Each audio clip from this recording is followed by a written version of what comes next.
রবিউল আউয়াল আল্লাহর নবীর আগমনের মাস, একটি বরকতপূর্ণ মাস। এই বরকতপূর্ণ মাসকে বিভিন্ন জায়গায় বিভিন্নভাবে উদযাপন করা হয়ে থাকে। কোথাও আল্লাহ নবীর জীবন চরিত্র আলোচনার মাধ্যমে, কোথাও বা গরিব দুঃখী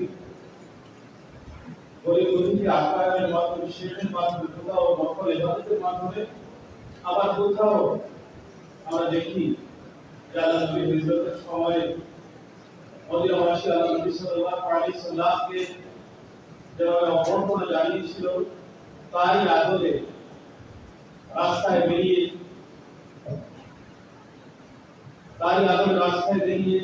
আল্লাহ নবী সাল্লাল্লাহু আলাইহি ওয়াসাল্লামের ওয়ালাদ শরীফের শুকরিয়া আদায়ের মাধ্যমে প্রতি বছরের ন্যায় তারাবি ইসলামিয়া এই র্যালির আয়োজন করা হয়। র্যালির আয়োজন করে তারাবি ইসলামের ব্যবস্থাপনায় এই র্যালির আয়োজন করে থাকে। মূল লক্ষ্য হচ্ছে মানুষের অন্তরে আল্লাহ নবীর ইশক ও মহব্বত জাগ্রত করা এবং আল্লাহ নবীর ওয়ালাদ শরীফের শুকরিয়া আদায় করা। সবচেয়ে বেশি গুরুত্বপূর্ণ যে বিষয়টা, সেটা হচ্ছে যে অনেক কাফের মানুষকে আল্লাহ নবীর আগমনের বার্তা পৌঁছে দেওয়া, আল্লাহ নবীর ইশক ও মহব্বত তাদের অন্তরে জাগ্রত করা। আমরা দেখি তারাবি ইসলামের ক্ষেত্রে অনেকটা সফল হয়েছে ইনশাআল্লাহ। সমাজের শুধু আপনারা সকলেই জানেন যে আমরা আমাদের নবীর মাধ্যমে আল্লাহকে পেয়েছি, আল্লাহকে চিনেছি, আল্লাহ দ্বীনকে পেয়েছি, আল্লাহ কোরআনকে আমরা পেয়েছি। সুতরাং মুমিনের জীবনের সবকিছু কেন্দ্রিত হচ্ছে আবা মাওলানা জারে মদিনা রূহুল বিলা হযরত মুহাম্মদ মুস্তাফা সাল্লাল্লাহু আলাইহি ওয়াসাল্লাম। আল্লাহ নবীর ভালোবাসা ছাড়া কোনো মুমিনের জীবন পূর্ণ হতে পারে না, মুমিনের জীবনের লক্ষ্য বাস্তবায়িত হতে পারে না। আমরা দেখি যে আল্লাহ নবী সাল্লাল্লাহু আলাইহি ওয়াসাল্লামকে ভালোবেসে শুধু মানুষ সম্মানিত হয় নাই, বরং অনেক বড় বস্তু সম্মানিত হয়েছে, জান্নাতের সুসংবাদ লাভ করেছে। আপনারা জানেন যে মসজিদে নববীতে একটি খুঁটি ছিল, খেজুর গাছের একটি খুঁটি, যে খুঁটিতে হেলান দিয়ে আমার প্রিয় নবী সাল্লাল্লাহু আলাইহি ওয়াসাল্লাম খুতবা দিতেন। যখন মসজিদে নববীতে মুসল্লিদের সংখ্যা বেড়ে গেল, তখন প্রয়োজনের খাতিরে লোককে একটি মিম্বর একজন আনসারী সাহাবী তৈরি করে দিলেন।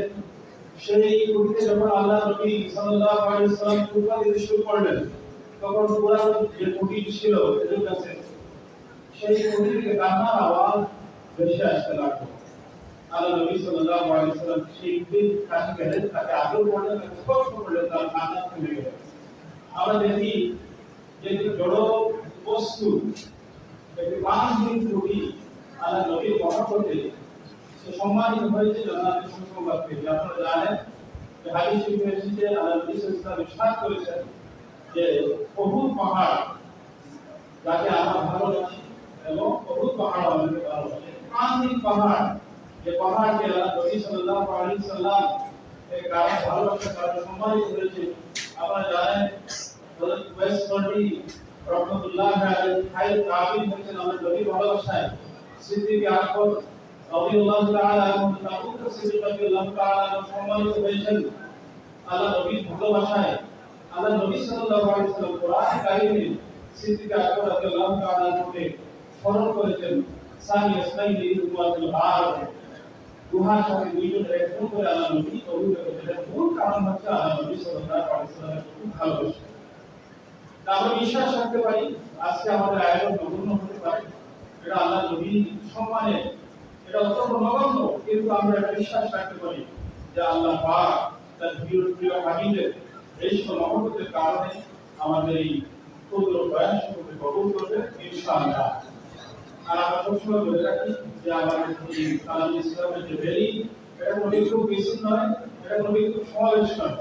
তাই আমরা অত্যন্ত শান্তিপূর্ণভাবে ভক্তি শ্রদ্ধা নিয়ে ভদ্রনম্রভাবে আমরা নগরী মহত্তম করব, এই আশাবাদ ব্যক্ত করে র্যালি বাস্তবায়ন কমিটির সকলকে মোবারকবাদ জানিয়ে উপস্থিত ছাত্র জনতা সকলকে মোবারকবাদ জানিয়ে আমার সঙ্গে